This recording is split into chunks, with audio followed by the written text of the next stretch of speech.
नमस्ते। आज 22 मार्च 2021 है।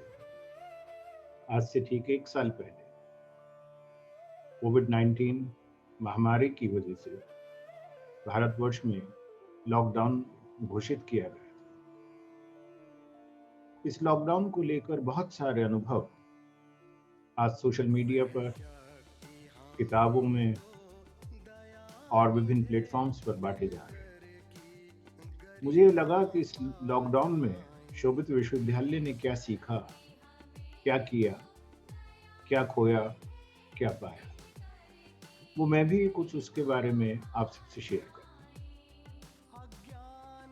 जब लॉकडाउन लगा, उससे पहले ही शोभित विश्वविद्यालय, मेरठ और गंगो दोनों ही ऑनलाइन टीचिंग मोड पर कार्य शुरू कर चुके थे और हमारा एक कमिटमेंट था कि जो हमारा डिक्लेयर्ड सेमेस्टर कैलेंडर है, एकेडमिक कैलेंडर है, उस कैलेंडर को हमें फॉलो करने की कोशिश करनी। हम सभी आशावान थे कि शायद ये लॉकडाउन बहुत टेम्परेरी है, कुछ दिन में ख़त्म हो जाएगा, 21 दिन में, 1 महीने में, 2 महीने में।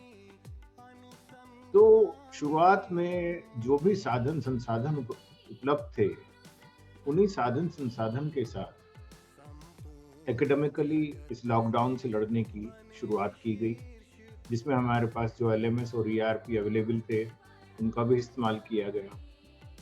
बहुत सारे हमारे छात्र जो ग्रामीण आंचल से आते हैं, स्पेशली शोभित विश्वविद्यालय गंगो में, वहाँ बड़ा चैलेंज था, कैसे किया जाए, क्या किया जाए?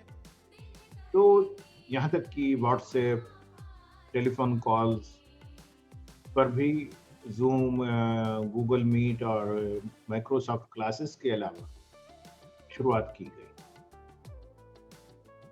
दूसरी चीज़ जब ये देखा गया कि इस लॉकडाउन की अवधि बढ़ती जा रही है और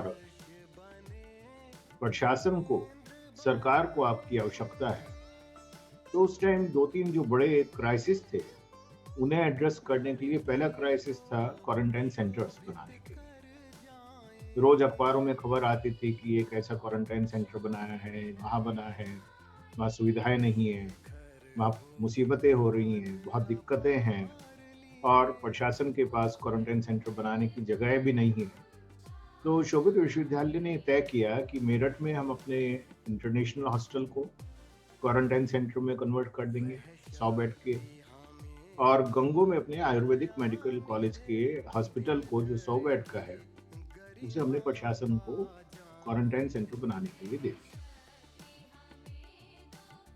उसके बाद एक महसूस किया गया कि मास्क अवेलेबल नहीं है, क्योंकि इस विषय पे कभी सोचा ही नहीं गया था, उस तरह का प्रोडक्शन भी भारत में नहीं हो रहा था तब तक। तो एक ड्राइव चलाई गई, जिसमें हमने सभी से ये अनुरोध किया कि यदि आप 10 मास्क बनाकर अपने आसपास ज़रूरतमंद को बाँटेंगे, तो शायद इससे ये मास्क का जो इमीडिएट क्राइसिस है, आपके नेबरहुड में कम होना शुरू हो जाएगा और एक चेन रिएक्शन होनी शुरू हो जाएगी, जिससे धीमे-धीमे सभी को मास्क मिल जाएँगे। और मुझे खुशी है इस पर बड़ा इफ़ेक्टिवली काम हुआ। दोनों विश्वविद्यालयों के छात्रों ने, अध्यापकों ने, वेल विशर्स ने, सबने इस पे बहुत अच्छा कार्य किया। एक चैलेंज था सैनिटाइज़र का। तो सैनिटाइज़र बनाने की एक शुरुआत की गई, मेरठ में शोभित विश्वविद्यालय के बायोटेक्नोलॉजी और बायोमेडिकल डिपार्टमेंट द्वारा, और प्रशासन को जितनी भी आवश्यकता थी सैनिटाइज़र की, वो फ्री बाँटने का एक कार्य शुरू किया गया, जिसमें हज़ारों हज़ार बॉटल्स सैनिटाइज़र बनाकर वो प्रशासन को दिया गया। नॉट सिर्फ़ प्रशासन को ही नहीं, जो भी आवश्यकता जहाँ थी, उन सबको सैनिटाइज़र दिए गए, अवेयरनेस कैंप्स लगाए गए। फिर एक आया इम्यूनिटी बूस्टर के बारे में, लोगों की इम्यूनिटी कैसे बढ़ाई जाए। आयुर्वेदा को लेके बहुत सारी रिसर्च, बहुत सारे बातें हुई, बहुत सारे डेटा आए। तो शोभित यूनिवर्सिटी गंगो के आयुर्वेदिक मेडिकल कॉलेज ने साथ-साथ एक इम्यूनिटी बूस्टर बनाने का काम शुरू करा, और उसे शासन, प्रशासन और समाज तीनों को ही मुफ्त में बाँटने का काम शुरू किया, जो अभी तक जारी है। एक सवाल जैसे-जैसे लॉकडाउन बढ़ता गया, अगला सवाल ये आता गया कि इस अवधि के बढ़ने से लोगों में डिप्रेशन आ रहा है, एंग्ज़ायटी हो रही है, फ्रस्ट्रेशन आ रहा है, नौकरियाँ छूट रही हैं, घर बैठे-बैठे और चीज़ें हो रही हैं, तो क्या किया जाए? शोभित विश्वविद्यालय मेरठ में एक centre for psychology and human behaviour है। उसने एक कोविड-19 साइकोलॉजिकल टेली हेल्पलाइन की शुरुआत की, जिसमें प्रोफेशनल साइकोलॉजिस्ट 24 घंटे आवश्यकता पड़ने पर एक साइकोलॉजिकल मनोवैज्ञानिक काउंसलिंग करते रहे और इससे पैन इंडिया काफ़ी लोगों को मदद भी मिली। और मुझे खुशी है कि उसके बाद शिक्षा मंत्रालय भारत सरकार द्वारा भी मनोदर्पण के नाम से इस तरह की एक शुरुआत की गई। इस पूरे पेंडेमिक में कई चीज़ें सीखने को मिली। पहली चीज़ जो सीखने को मिली वो ये मिली कि हैंड होल्डिंग इस समाज में बहुत आवश्यक है। हमें एक-दूसरे का हाथ पकड़ना है। यदि हम ये सोचें कि समाज में ये इसकी ज़िम्मेदारी है, ये करेगा, ये सरकारी ज़िम्मेदारी है, प्रशासनिक ज़िम्मेदारी है, ये मेरी नहीं है, तो ना राष्ट्र ऐसे चल सकता है, ना किसी भी महामारी से या किसी भी इस तरह के चैलेंज से हम लोग लड़ सकते हैं। और मुझे खुशी है कि शोभित विश्वविद्यालय मेरठ और गंगोह दोनों ने हाथ बढ़ाकर लोगों को मदद की, आवश्यकताओं को पूरा किया और गले से लगाया। दूसरी जो इम्पोर्टेंट चीज़ है वो है अवेयरनेस। अवेयरनेस क्रिएट करने के लिए सभी माध्यमों का इस्तेमाल किया जाना बहुत आवश्यक है और इस पिछले 1 साल ने हम सबको डिजिटल माध्यम के इस्तेमाल की एक नई परिभाषा दी है, ना केवल एकेडमिक में, सामाजिक तौर पे। तो शोभित विश्वविद्यालय मेरठ और गंगोह दोनों ने ही लगातार विभिन्न वेबिनार सीरीज के माध्यम से सबको अपने साथ जोड़े रखा। जहाँ-जहाँ अवेयरनेस की ज़रूरत थी, जहाँ-जहाँ कनेक्ट की ज़रूरत थी, जहाँ-जहाँ एम्पावरमेंट की ज़रूरत थी, जहाँ-जहाँ चीज़ों को शेयर करने की ज़रूरत थी, उस तरह के वेबिनार्स लगातार किए गए, किए जा रहे हैं। और मुझे खुशी है यदि मैं उस पूरे नंबर को देखता हूँ, तो वो नंबर 1 साल में जितने दिन होते हैं, उससे भी ज़्यादा बढ़ता है। क्योंकि हमारे विभिन्न विभागों ने, विभिन्न स्कूल्स ने, विभिन्न डिपार्टमेंट्स ने और विभिन्न स्टेक होल्डर्स ने लगातार उस तरह के वेबिनार्स किए जो समाज के लिए आवश्यक थे, जो स्टूडेंट्स के लिए आवश्यक थे और जहाँ से हम सूचनाओं का आदान-प्रदान आपस में कर सकें और एक आपस में कॉन्फिडेंस बिल्डिंग कर सकें।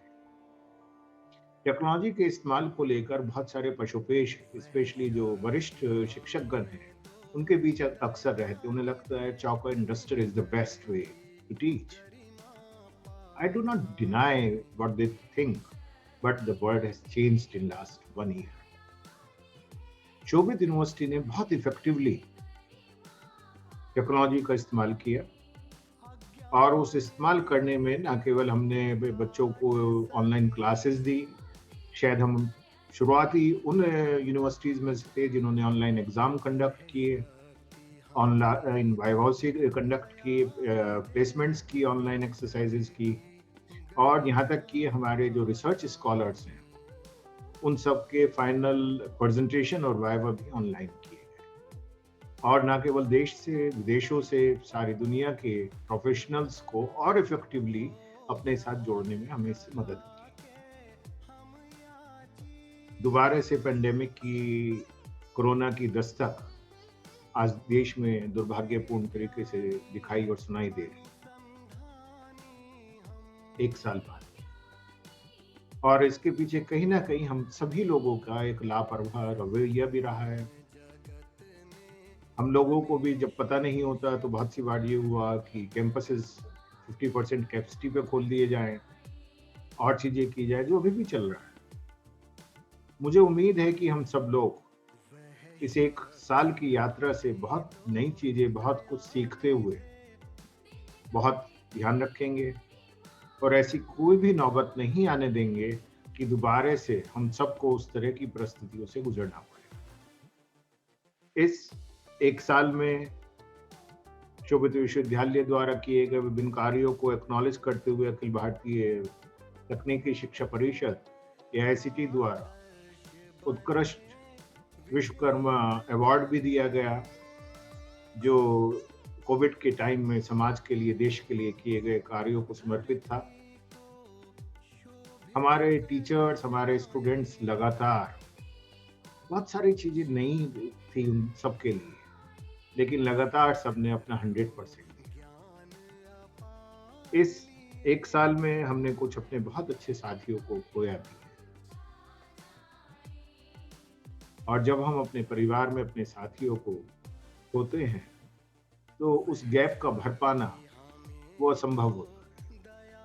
जहाँ हम उन्हें याद करते हैं, जहाँ हम उन्हें श्रद्धांजलि देते हैं, नमन करते हैं, वहाँ ही जीवन चलता रहता है, शाश्वत है। उसके साथ हम एक नई उम्मीद के साथ, नए प्रयासों के साथ आगे भी बढ़ रहे हैं। मुझे उम्मीद है कि शोभित विश्वविद्यालय परिवार द्वारा पिछले 1 वर्ष में जो भी अच्छे कार्य किए गए या प्रयास किए गए या इनिशिएटिव्स लिए गए, वो इनिशिएटिव लगातार चलते रहेंगे, और हम सभी मिलके ये इंश्योर करेंगे कि ये कोविड-19 की जो दूसरी लहर आज देश में दिखाई दे रही है, ये लहर कहीं तूफान या सुनामी ना बन जाए, इसे हमें रोकना हो। और इसे रोकने के लिए हम सबको, शासन, प्रशासन, समाज, सबके साथ मिलके दोबारा से उसी तरह से कार्य करना है, जैसे शायद हमने 1 साल पहले शुरुआत की थी। सो आप सबको पिछले 1 साल की इस यात्रा में बहुत महत्वपूर्ण सहयोग देने के लिए बहुत-बहुत धन्यवाद।